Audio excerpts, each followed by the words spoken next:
What's up, y'all? It's Worm, fearlessly the Ringworms, and my dad has apparently taken up the cause of being my wingman. Yay! This might seem like an okay thing. I mean, he's pretty successful. Well, he's really successful, but and he works with a bunch of restaurants in Nashville. He doesn't like work in the kitchen or anything. He's like an investor and shit like that. So he meets, and a lot of them are like these like kind of high-end places. So all the girls that work there, they do selective hiring. Let's just put it that way. And my uncle is in town this weekend, so I'm gonna go down there, hang out with my dad and my uncle, and go and check out some of these new restaurants that he's involved in. And when I was talking to him the other day, he was like, "Oh yeah, there's a couple of these servers that really want to meet you and stuff." And I'm like, "Great, dude, great." Now, the reason I'm somewhat skeptical about it is because he does not have the greatest track record.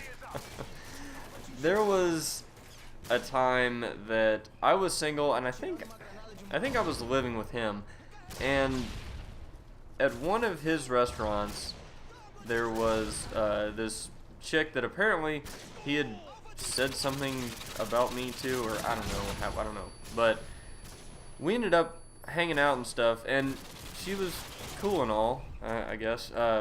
She was pretty cute. She was real small, dark hair. We didn't really have anything in common, but whatever.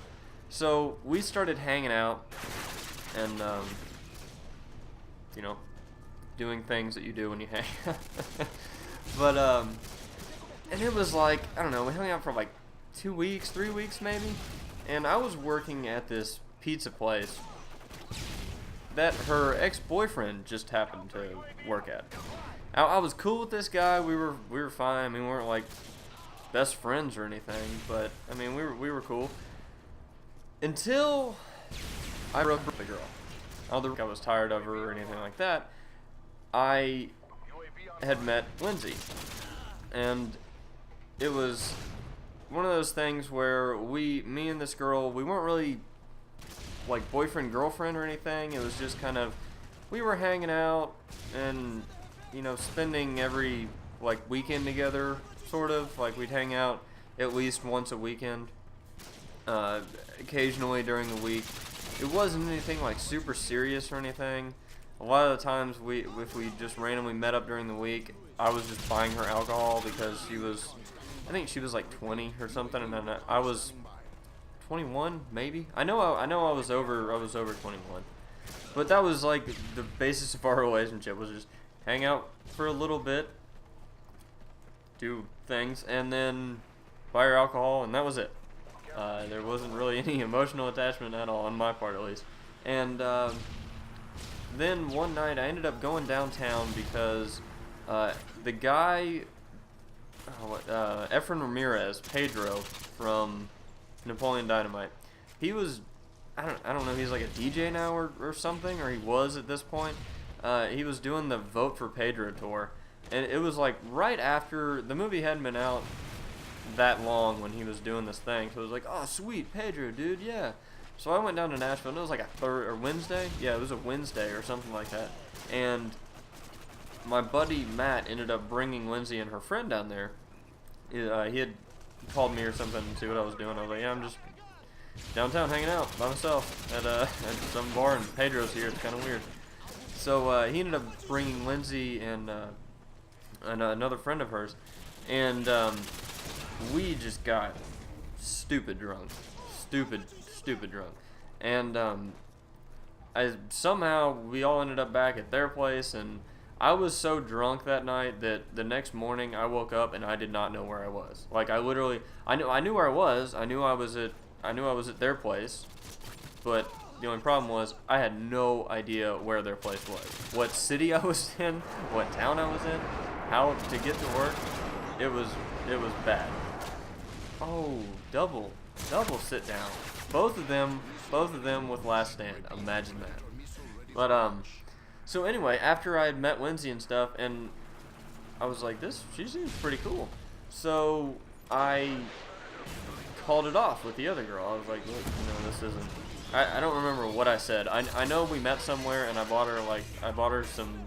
What was it? I bought her some vodka, and then that was the last time I ever saw her. But her ex-boyfriend, for some reason, was not happy about this. I don't know why.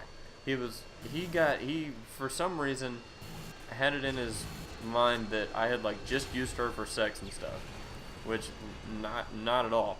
I mean, I've never had a one night stand. It wasn't that wasn't not what I wasn't just using it for that. But he was fucking pissed. And I don't know why. I mean, you'd think he'd be happy that she was single again, and maybe that she was upset that she was single so he could, be the shoulder to cry on. But no, he was just fucking pissed. And I mean, I wasn't working with him anymore at this time. I'd moved on and was working at what was I doing? I was working at CarMax, and I was working nights. So I mean, I was up all night long, and that was like prime time for him to go get drunk in like Walmart parking lots or whatever else that fucking idiot did. So I would get texts and phone calls at like 3 in the morning, and it was actually kind of funny because I mean it gave me something to do at work, because I mean I was at work all fucking night, and it was boring because it was like me and the manager were the only white guys. Everyone else in the detail area was black. No problem with that, but we didn't really have a lot in common. But man, he threatened to murder me like 4 times, and it was like, dude, really? Just go have sex with her or whatever you want to do. I don't care. I'm not worried about her. So hopefully my dad does not introduce me to any more chicks like that, but I guess we will see, because to use his words, he's going to introduce me to some total babes tonight. So thanks for watching, guys. I'll see y'all later.